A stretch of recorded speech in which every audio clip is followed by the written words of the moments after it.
हरे कृष्ण कृष्ण कृष्ण हरे हरे, हरे राम राम राम। प्रिय भक्तों, अभी हम 12वें भजन पर चर्चा करेंगे। फिर मन को समझाते हुए नरोत्तम दास ठाकुर महाराज कहते हैं, ओरे भाई भजो मोर गौरांग चरण।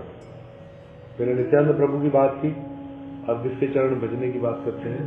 चैतन्य महाप्रभु। ना भजियो मेनु दुखे डूबी ग्रह विषय कूपे, दुगध केलो एई 5 कारण। ताप त्रिये विषया नले, अनर हिष हिया जवले, देह सदा है अचेतन।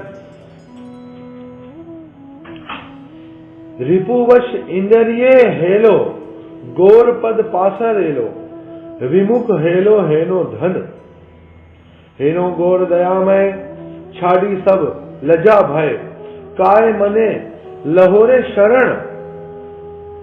पामर दुर्मति छीलो, तार गोर उधारी लो, तार हेलो पतित पावन। गोर द्वेज नटराजे, बांधहो हृदय माजे, के करीबो संसार शमन। नरोत्तम दास कहे गोरा, सम कहो नहे, न भजीते दहे प्रेम धन।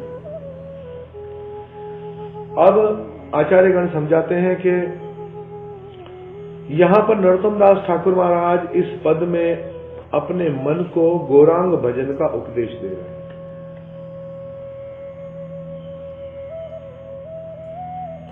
पहले वाले में नंबर निताई पद कमल, कोटि चंद्र सुशील।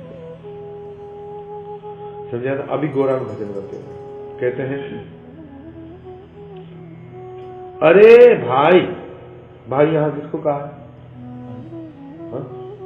मन को कहा। भजो मोर गौरांग चरण, सहो उदर भ्राता, संचित पैतृक संपदा का सम्मान अधिकार पाता है, सुख दुख बराबर भोगता है। इसी प्रकार देह देहिक आदि में अभिनिवेश के कारण जीव जो त्रिताप ज्वाला आदि भोगता है, वे मन को भी भोगनी पड़ती है। जैसे कोई जुड़वा भाई हो किसी का, तो जैसे माँ को जो तकलीफ हो, बच्चे को जो तकलीफ हो, सर्दी गर्मी दोनों को साथ ही भुगतनी पड़ती है, क्योंकि सब ऐसे जीव के साथ मन जुड़ा हुआ है। तो जीव को जो भी दुख तकलीफ मिलती है, मन भी को भी उसको अनुभव करता है। इसलिए कहा जाता है कि जगत में मायाबद्ध मानव आदि व्याधि भोगता है। मन की पीड़ा ही आदि है और देह की पीड़ा व्याधि है। आदि और व्याधि दो शब्द है। मन की जो पीड़ा है उसको क्या बोलते हैं? आदि। आधि क्या है? आधि। और शरीर की जो पीड़ा है उसको बोलते हैं व्याधि। मन की पीड़ा को आदि और शरीर की पीड़ा को व्याधि। उसी प्रकार जीव जब भजन रस का आस्वादन प्राप्त करता है, तो मन भी भगवान के नाम रूप गुण लीला की रस माधुरी आस्वादन कर धन्य होता है। जब हम जीव लेता है प्रभु का नाम कीर्तन, तो मन को भी उसका लाभ होता है। तभी बुद्धिमान व्यक्ति को चाहिए कि वह मन को समझाकर विषय अभिनिवेश से हटाकर भगवान के भजन में लगाए। प्रेम की मूर्ति श्री ठाकुर महाशय का प्रेममय मन सतत भजन रस में डूबा रहता है। फिर भी भक्ति का स्वभाव है कि भक्त भक्ति करने पर भी ये सोचता है कि मैंने कुछ भी नहीं किया। तभी वे भजन साधनहीन साधारण मानव की तरह मन से प्रार्थना कर विश्व साधक को ये मूल्यवान शिक्षा दे रहे हैं। मन ही साधक के भगवत भजन में परम सहायक है। अथवा मन को शिक्षा देने के बहाने श्री ठाकुर महाशय श्री गौरांग के युग के समस्त संसार के साधकों को भाई संबोधित कर उन्हें श्री गौर भजन की प्रेरणा दे रहे हैं। एक तो मन को समझा रहे हैं और दूसरा मन के बहाने से पूरे संसार को समझा रहे हैं।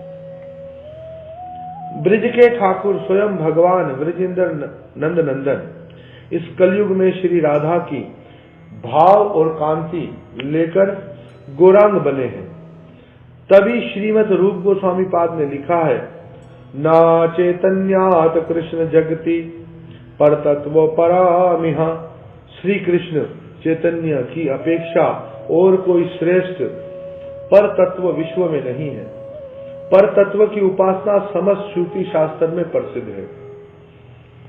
चरण शब्द शक्ति से भरकर ही प्रयुक्त हुआ है, इसलिए गौरांग चरण से गौरांग के भजन का ही उपदेश दिया है, ये समझना होगा। यहाँ भजन का अर्थ श्रीमद् भागवत प्रतिपादित श्रवण कीर्तन आदि नवदा भक्ति ही है। इस गौर युग के लोग श्री गौरांग को उपस्थीय या भजनीय विषय वस्तु के रूप में ग्रहण कर श्रवण कीर्तन आदि नवदा भक्ति द्वारा उनका भजन करें। कि श्रवण कीर्तन से शुरू होकर जो नवदा भक्ति है उसके जरिए उनका भजन करें। इस विशेष कलयुग में प्रेम संपदा पाने के लिए प्रेम अवतार श्री गौरांग की उपासना ही शास्त्र विहित है। यशस्वी पंडित शिरोमणि वासुदेव सार्वभौम आदि ने भी श्री गौरांग का महाऐश्वर्य देखकर उनका कलयुग के उपस्थ्य के रूप में निरूपण किया है। परम विद्वान श्री गौरांग पार्षद श्रील प्रबोधानंद सरस्वती पाद ने लिखा है चैतन्य चंद्र अमृत में, यदि कोई भगवान भाग्यवान इंसान मुरारी की श्रवण मनन संकीर्तन आदि भक्ति द्वारा परम पुरुषार्थ प्राप्त करने में समर्थ होता है तो बहुत ही अच्छा, किंतु आपर प्रेम अमृत सिंधु श्री गौरांग का रस हास्य ही मेरा भजन है, प्रश्न संभव है। श्री राधा कृष्ण के मिलित विग्रह ही श्री गौर सुंदर है। उन्होंने जग जन को श्री राधा कृष्ण की मधुर रस की उपासना ही प्रदान की है, इसलिए श्री राधा कृष्ण का भजन करने से ही तो गौरांग का भजन हो जाता है। फिर अलग से विषय तत्व के रूप में श्री गौरांग की उपासना की क्या आवश्यकता है।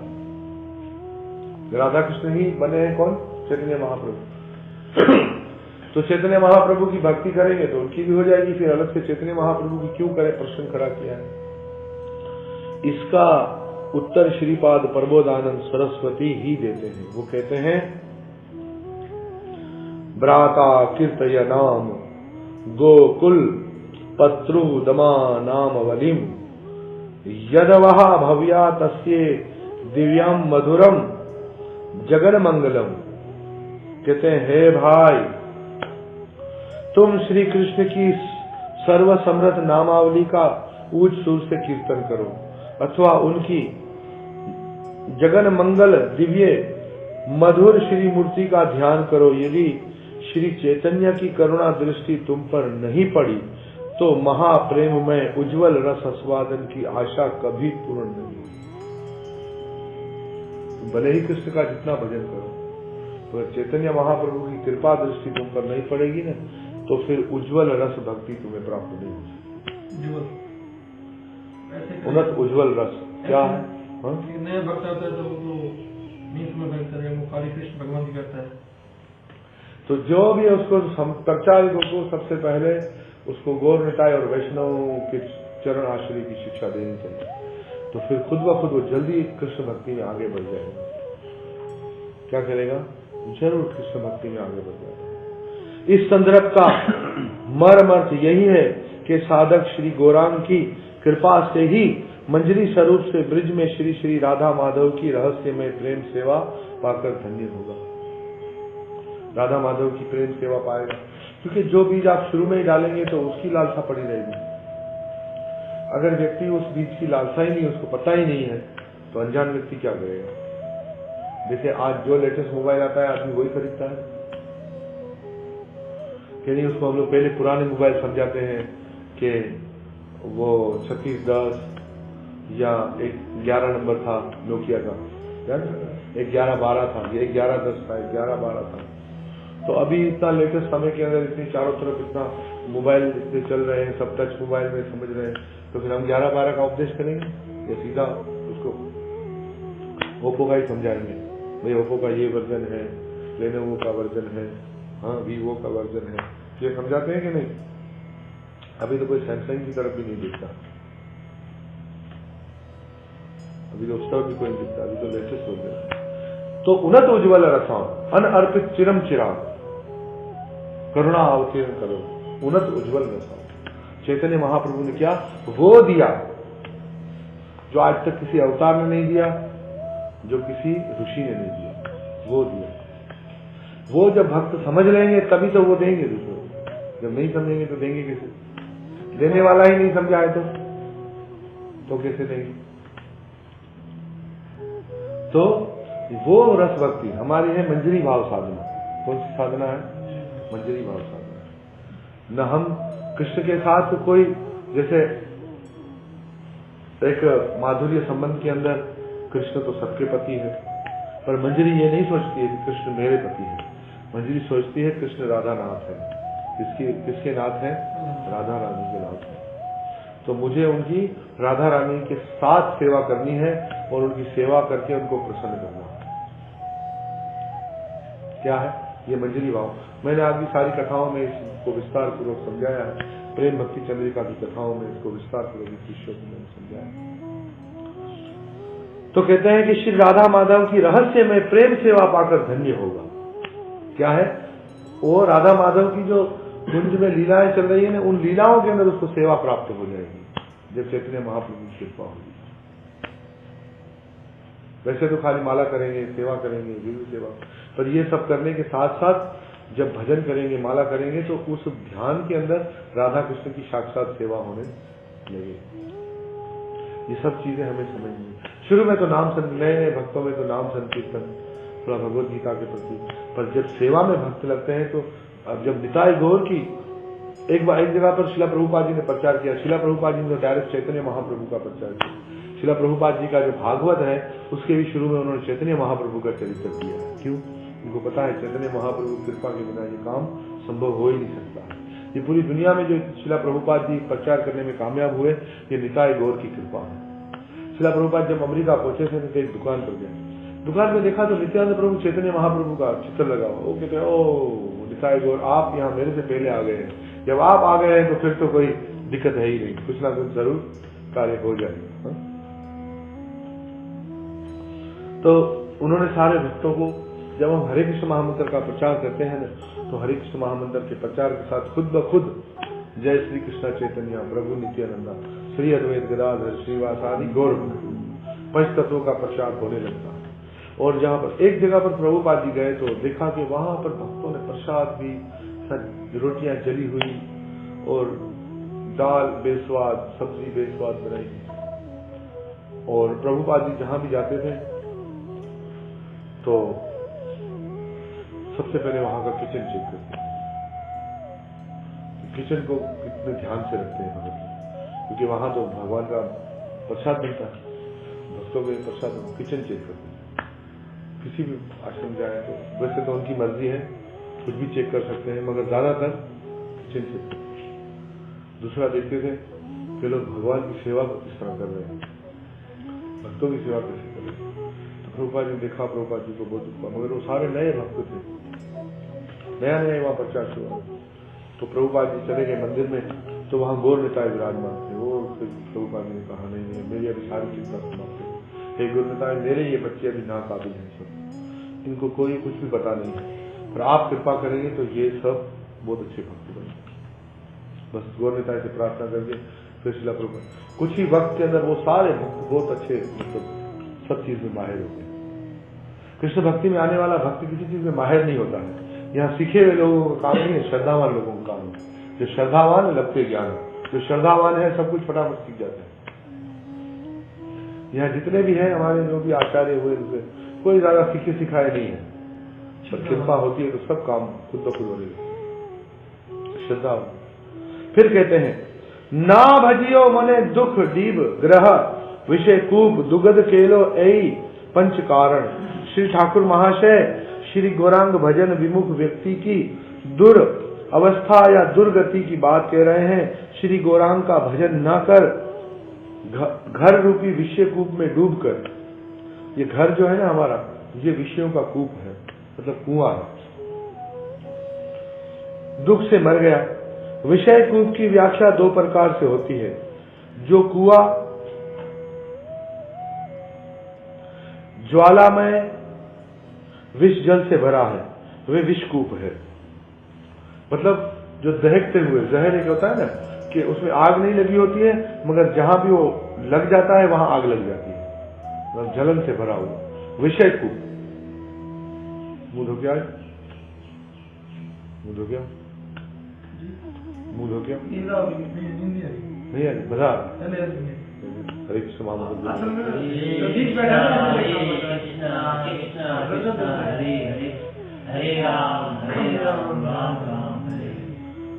तो ये विष जल से भरा कूप।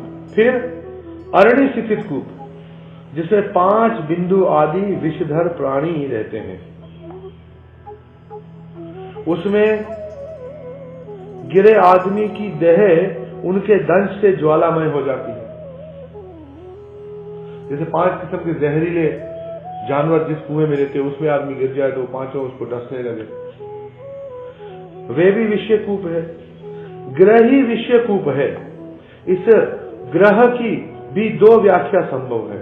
ये ग्रह जो हमारा घर है वही विषयों का कूप है। पहली ग्रह विषकूप का अर्थ है ग्रह आश्रम मानव विषकूप की तरह ज्वालामय है। ग्रही व्यक्ति देह दैहिक आदि में फंसने के कारण स्त्री पुत्र अर्थ संपदा आदि में आसक्त होकर सतत इस प्रकार अस्थिर चित्त हो समय बिताता है। तो चित्त कहीं लगता नहीं है, बेचैन बेचैन बेचैन बेचैन वक्त बिताता है कि वह भक्ति पथ के आश्चर्य की या भजन साधन की सामर्थ्य से रहित हो जाता है। वो सिर्फ जानवर की तरह आहार करता है, निद्रा आदि को लेकर ही जीवन यापन करने लगता है। खाता है, सोता है, मौका लगे तो मिथुन करता है, कोई आके उसको तंग करे तो उससे अपनी रक्षा करता है। आहार, निद्रा, भय, मिथुन, 4 चीजों में पड़ा हूं। ये अवस्था विषकूप में रहने जैसी ज्वाला में स्थिति है। आमतौर पर इंसान उस ज्वाला का अनुभव न भी करे साधक करता है। सांप के भीतर विष रहता है, पर सांप को स्वयं उसका अनुभव नहीं होता। जैसे सांप के अंदर विष होता है, पर सांप को अनुभव नहीं होता मेरे अंदर जहर है।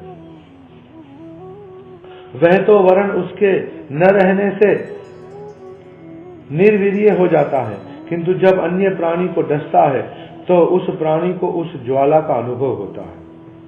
लेकिन जहर सांप में है, मगर सांप को कोई तकलीफ नहीं होती है, मगर जिसको डसता है उसको क्या है, असर होता है। इसी प्रकार संसारी दिशा में घर द्वार स्त्री पुत्र अर्थ संपदा आदि सब सुखमय लगते हैं। सब क्या लगते हैं कि सुख है। इनके न रहने पर ही संसारी व्यक्ति दुख पाता है, किंतु वे जब भजन पथ पर चलता है तब वही जड़िए विषय रूप विस्तर सरप उसे डसने लगता है। तब यही कहता है, न भजियो मुने दुख डूबी ग्रह विषय कूप। शुरू में तो नहीं लगता है, जब ये नहीं पास में होता है तब नहीं लगता है, जब पास में होता है फिर कहता है इन सारी चीजों की वजह से अभी तो कोई भक्ति हो नहीं पाती। करते हैं अच्छा लगता है बाद में। शुरू में शादी करने के लिए तड़पते रहते, फिर जब शादी करते हैं फिर तड़पते रहते। ओह, हमने तो कुछ और समझा था, ये तो कुछ और निकल गया। वो गाना एक मैंने सुना था, बोलते गाड़ी में आ रहा था, शादी है लड्डू राजा मोती चूर का, जो खाए पछता है, जो न खाए पछता है। जो न खाए वही पछता है, जो न खाए वो कितना पछता है। वो अभी नहीं खाया है इसलिए। और हर आदमी थोड़ा चतुर है, वो ये सोचता है दूसरे ने जैसा जिया है मैं उससे थोड़ा अच्छा कर लूंगा। इस चतुराई के चक्कर में ही मतलब गिरता है। तो ना भजिया मने दुखे डूबे ग्रह विषय कूपे। फिर ग्रह धातु से ग्रह शब्द निष्पन्न है। ग्रहण और आश्रय के अर्थ में ग्रह धातु का प्रयोग होता है, जो आश्रय दाता है, यही ग्रही है। ये देह रूपी ग्रह ही मायाबद्ध जीव का प्रथम आश्रय है। ये शरीर रूपी जो घर है वही जीव के रहने का सबसे बड़ा स्थान है, इसी का सहारा लिया है। चिदानंदस्तवहा जवे नहा आनंद स्वरूप। आनंद स्वरूप होकर भी श्री कृष्ण बहिर्मुख दिशा में आनंद स्वरूप है। जीव क्या है? जीव चेतन अमल अविनाशी, पर क्या है? आनंद स्वरूप होकर भी अभी इसने एक गड़बड़ कर दी, कृष्ण को भूल गया, बहिर्मुख हो गया, कृष्ण के बरखिलाफ हो गया। जो कृष्ण ने कहा था वो नहीं कर रहा है, कुछ दूसरा करने लग गया, तो माया ने पकड़ लिया। दिशा में बहिरंगा माया का अवदान ये देह रूपी ग्रह पाया है। उस देह रूपी ग्रह में अभिनिवेश के कारण, अभिनिवेश का मतलब लगाव के कारण, वे अनादिकाल से अपने शरीर को भुला है, देह को ही मैं समझकर 84 लाख योनियों में भटक रहा है। क्या हुआ? इस देह में रहा, अभी देह को ही मैं मानता हूं। मैं इस देह में रह रहा हूं ये नहीं, मैं ये देह हूं ऐसा मानता है। क्या मानता है? मैं इस देह में रह रहा हूं ये नहीं मानता, मैं ये देह हूं ऐसा मानता। क्या नाम है आपका? कहाँ रहते हो? हम जहां रहते हैं उसको यही हम अपना नाम मानते हैं, यही शरीर, मगर खुद की पहचान कहां? खुद को भूल गया तो दुख भोगता रहता है। वह कैसी विषयकूप ज्वाला है, सहज ही अनुमान लगाया जाता है। अति गहरे कुएं में गिरने पर उससे निकलने का कोई उपाय नहीं रहता। उसी प्रकार जीव इस देह रूपी ग्रह कूप से अपनी चेष्टा से किसी प्रकार नहीं निकल सकता। अभी कुएं में गिरा हुआ आदमी अपनी कोशिश से नहीं निकल सकता। हाँ है तो अभी निकल के दिखाओ, पड़े हुए कुएं में नहीं निकल सकेंगे। हाँ? इस प्रकार कुएं में गिरे व्यक्ति को यदि कोई कृपालु ऊपर से कोई मजबूत रस्सी डालकर सहारा दे और वे व्यक्ति उसे दृढ़ता से पकड़ ले, तो वे कृपालु उस रज्जू को खींचकर उसे कुएं से निकाल सकता है। कोई मेहरबान आदमी आ जाए और रस्सी फेंके, जो कुएं में गिरा हुआ आदमी ऊपर आ जाए। तो कभी कभी लोग बोलते हैं कृपा करो गुरु महाराज, कृपा करो, तो बोलते प्रभु जी कृपा करो। तो हम कहते हैं भाई ये जो हम आपको नाम जप करने का कहते हैं, जो प्रभु की सेवा करने का वैष्णव, तो यही तो कृपा है। कृपा तो यही है। कुएं में रस्सी फेंकी जाए और नीचे वाले को बोले भाई बाहर आना है तो रस्सी को पकड़ो या अपने कमर से इसको क्या करो, बांध लो। वो बोले नहीं आप ही कृपा करके कुछ कर दो। हाँ आप ही कृपा कर क्या करो, कुछ कर दोगे। भाई कृपा तो की है, रस्सी छोड़िए। क्या किए? रस्सी छोड़िए। रस्सी को ना पकड़े तो फिर भी तो बाहर नहीं आएगा। तो रस्सी पकड़ ले। पकड़ना काम किसका है? श्रद्धा विश्वास रखे, श्रद्धा और विश्वास रखे, प्रयास करे, तो क्या होगा कि ऊपर वाला कृपा करके उसको खींच लेगा। उसी प्रकार इस देह रूपी ग्रह कूप में गिरे व्यक्ति को साधु शास्त्र और गुरु ने साधन रज्जू दी है। जो इस शरीर रूपी कुएं में जो गिरा हुआ है ना, उसको साधु शास्त्र गुरु ने साधन करने की रस्सी दी है। जो हम सुबह उठते हैं सवेरे मंगल आरती में जो माला करते हैं, जो कथा श्रवण करते हैं, ये रस्सी है बाहर निकलने। जीव दृढ़ता के साथ इस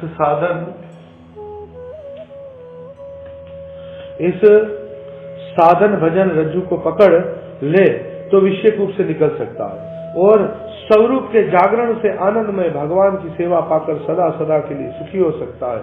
कृष्ण नित्य दास जीव तहा भूली गेलो, सही दोषे माया तार गले बांधी लो। मैं कृष्ण का दास हूं, ये जीव भूल गया, इसलिए माया ने उसको गले से बांध लिया।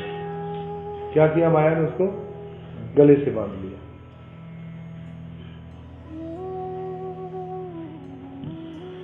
ताते कृष्ण भजे करे गुरु सेवन।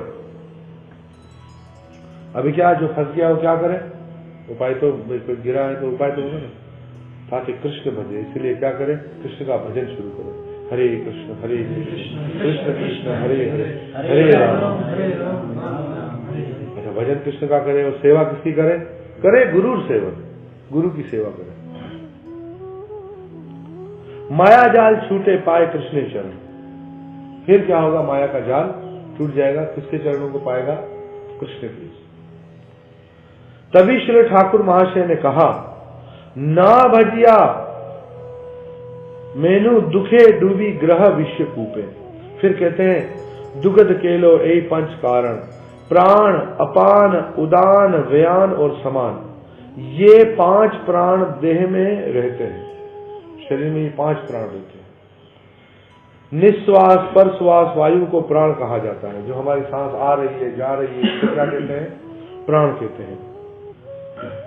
निमन वायु ही अपान वायु है, जो हम पीछे वाले द्वार से खारिज करते हैं, वो निमन वायु है, उसको अपान वायु कहते हैं। उदर वायु उदान है, सारी देह में स्थित वायु व्यान है, और नाभि मूल में स्थित वायु समान है। जो यहाँ रहती है हवा नाभि मूल में, उसे समान कहते हैं।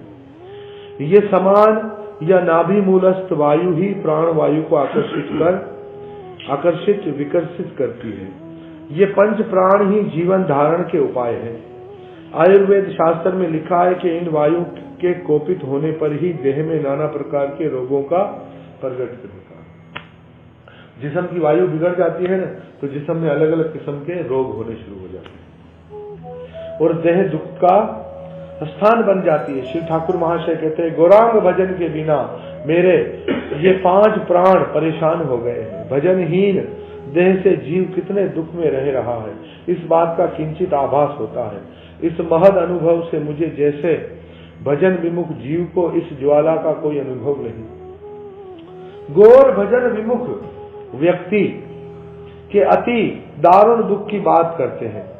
ताप त्रिय विषानले अनर हिशे हिया, ज्वाला देह सदा है अचेतन। आध्यात्मिक आदि भौतिक आदि देविक ये त्रिताप है। विषय अग्नि की तरह इनकी भी तीव्र ज्वाला होती है। अति उग्र विषधर सर्प के डसने पर लगता है जैसे देह आग में जली हुई। वही विषानल ही ज्वाला है। देह में रोग शोक आदि व्याधि, आध्यात्मिक ताप, चोर दस्यु शत्रु आदि का दिया ताप, आदि भौतिक, अतिवृष्टि अनावृष्टि, दुर्भक्ष वज्रपात भूकंप आदि देविक ताप है। इन सबकी ज्वाला भी अति भयंकर होती है। भजन को छोड़ त्रिताप ज्वाला से मुक्ति पाने का और कोई उपाय नहीं। संसार के जितने भी दुख हैं, जितने भी परेशानियां हैं, भजन के बिना उसका कभी भी समापन नहीं हो सकता। प्रश्न हो सकता है, जो भजन करते हैं उन्हें भी तो ये चीजें सताती है कि दुख होते हैं, फिर उनकी देह में भी रोग व्याधि देखते हैं, उनके प्रति भी चोर दस्यु का उत्पात देखने में आता है। दुर्भक्ष भूकंप आदि का ताप उन्हें भी भोगना पड़ता है। भजन से त्रिताप ज्वाला का शमन होता है।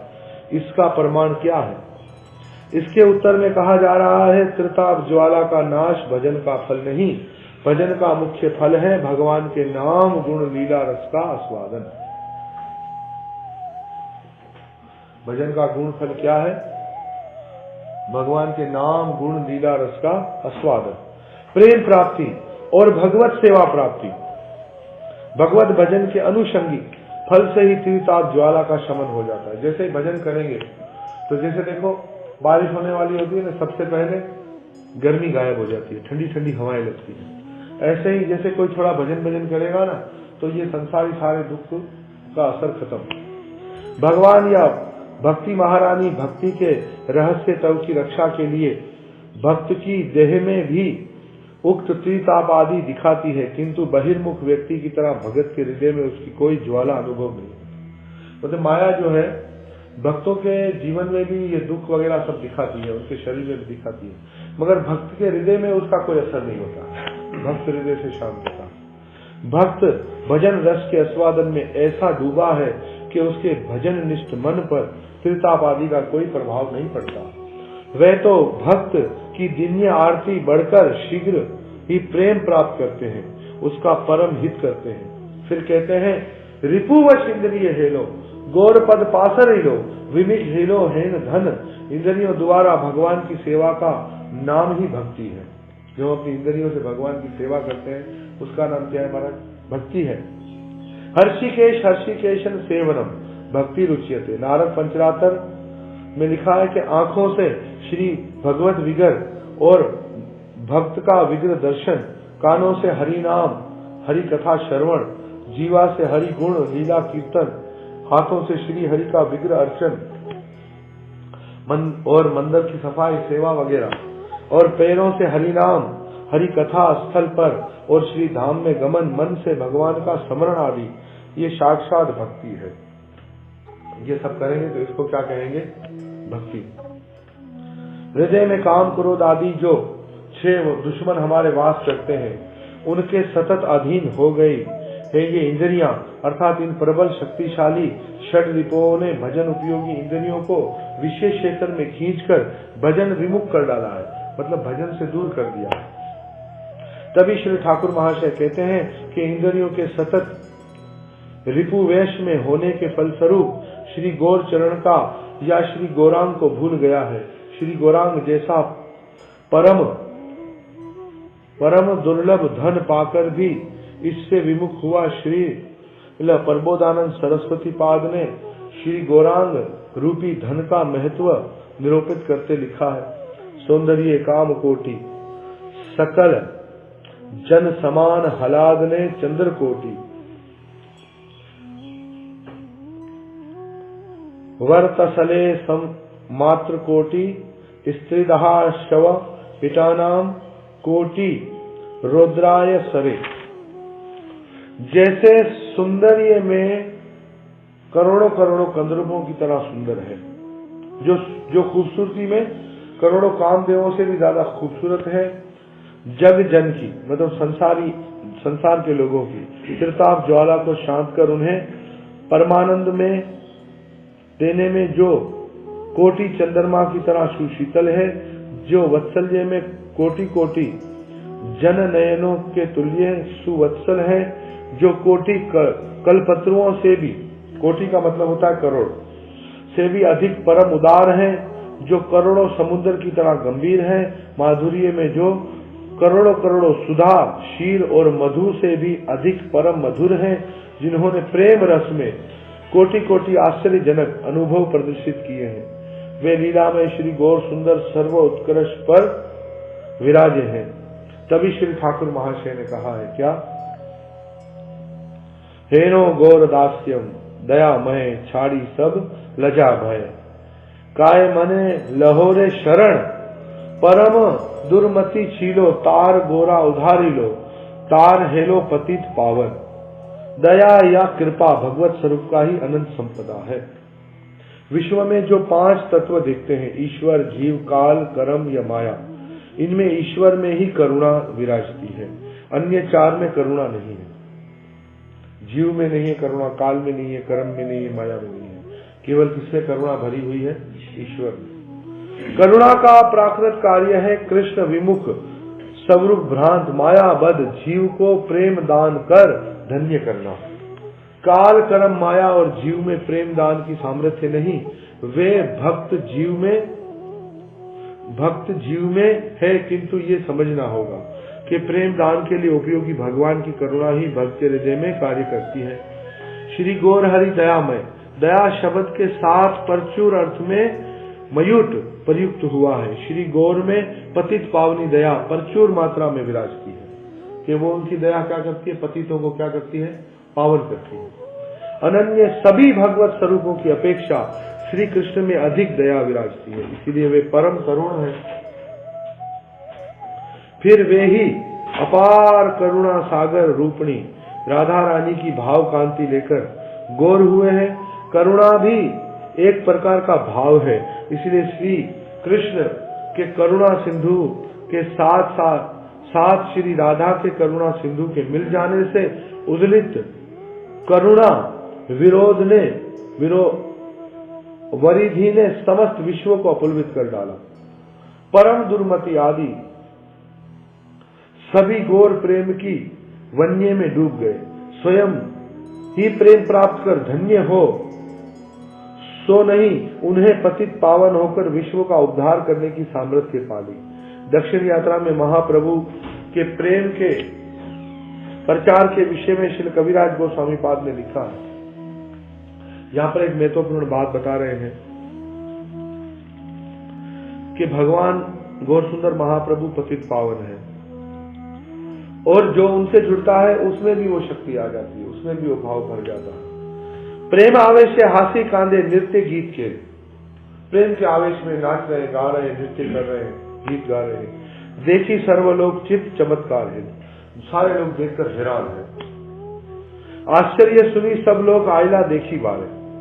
जब चैतन्य महाप्रभु के बारे में जब दक्षिण भारत की यात्रा पे जा रहे थे तब सबों ने चर्चा की कि कोई सन्यासी आया है, जहां भी कीर्तन करता है सारे लोग कीर्तन में डूब जाते हैं, इतना रोता है कि सबको भिगो देता है, कभी जमीन पर गिरता है, कभी उठता है। प्रभुर रूप प्रेम देखी हेलो चमत्कार, दर्शने वैष्णव हेला बोले कृष्ण हरि। और सबने महाप्रभु को देखा, सब हैरान हो गए और दर्शन करके सब वैष्णव हुए और कृष्ण अपने मुख से कृष्ण और हरि का नाम गाने लगे। प्रेम आवेश से नाचे लोग उदर बाहु करी, प्रेम के आवेश में लोग नाच रहे हैं और हाथ ऊपर करके। कृष्ण नाम लोक मुखे सुनी अविराम, और जब लोगों के मुख से कृष्ण का नाम सुना तो उनको बहुत सुख हुआ। सही लोग वैष्णव के लो अन्य सब ग्राम, और वही लोग जो चैतन्य महाप्रभु से जो मिले वैष्णव हुए, वही दूसरे गांवों में गए, दूसरे शहरों में गए और सबको वैष्णव बना दिया। यही बत परंपराए देश वैष्णव हेलो, इसी परंपरा से पूरा देश क्या हो गया, वैष्णव हो गया। कृष्ण नाम अमृत वन्य देश बसाई लो, और कृष्ण नाम के अमृत से पूरे देश को फिर से बसा दिया। किसने? भक्तों ने, चैतन्य महाप्रभु ने या नित्यानंद प्रभु ने।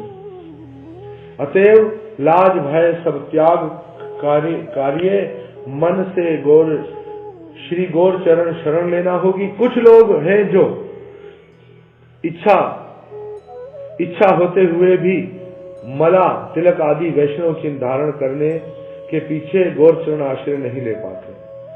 जिन लोगों के उपहास से लज्जित होकर, आध्यात्मिक साधन से वंचित होकर निदारुण क्षति भोगते हैं, वे बंधु बांधव क्या उनकी इस अपरिमित क्षति की थोड़ी भी पूर्ति करेंगे?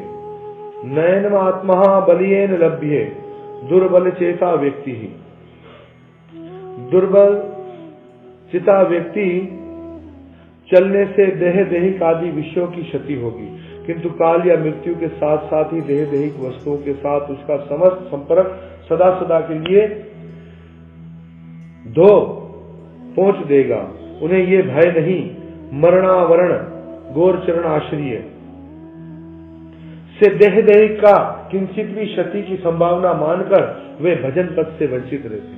बहुत सारे लोग क्या होते हैं कि भगवान की शरण ले लेते हैं चैतन्य महाप्रभु की, और उनका जो भी है उसकी रक्षा महाप्रभु करते हैं।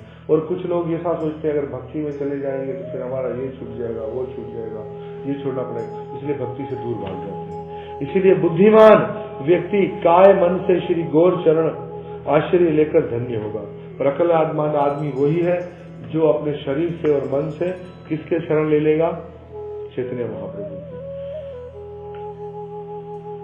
तवा स्मृति वदन वाचा तथेव मनसा विदान, कहते हैं मैं तुम्हारा हुआ ऐसा मुंह से कहकर मन में भी ऐसा मानकर देह से उनके लीला स्थान का आश्रय लेकर शरणागत आनंद प्राप्त करता है। मानस शरणागति ही पराकृत शरणागति है। श्री गौर चरणों में शरणागति का फल अति अपूर्व है। फिर कहते हैं हे भाई, हरे कृष्ण महामंत्र बोलिए।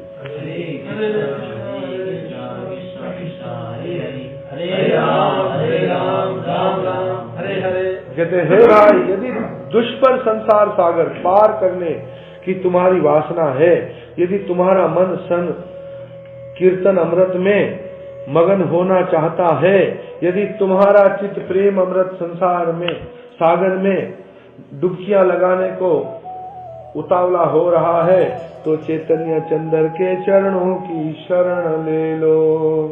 जैसे ही तुम शरण में जाओगे वो अमृत बरसने लगेगा और तुम्हारा जीवन क्या है, भक्ति का सागर बन जाएगा। तो आज की कथा को हम यहीं विराम करते हैं। कल इसी भजन पर हम आगे चर्चा करेंगे। हरे कृष्ण हरे कृष्णा कृष्णा कृष्णा हरे हरे।